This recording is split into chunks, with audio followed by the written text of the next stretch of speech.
Hello，我係阿 Top。Hello，我係 Ruby。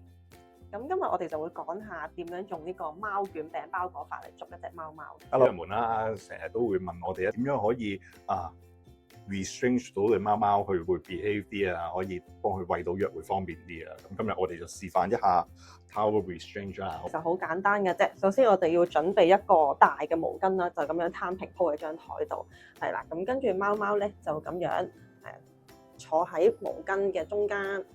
然之後咧，我哋就開始就喺前面啦，手仔嗰度包住先，跟住咧再包埋右邊。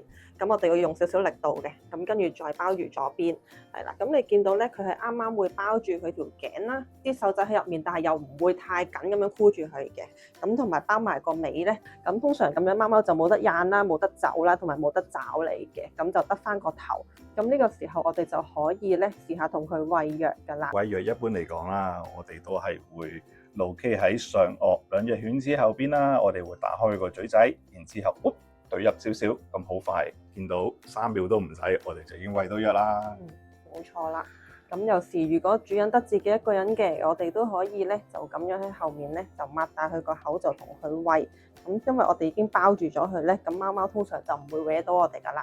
冇錯。咁我哋今日講住咁多先，我哋下次再分享其他資訊。好，拜拜。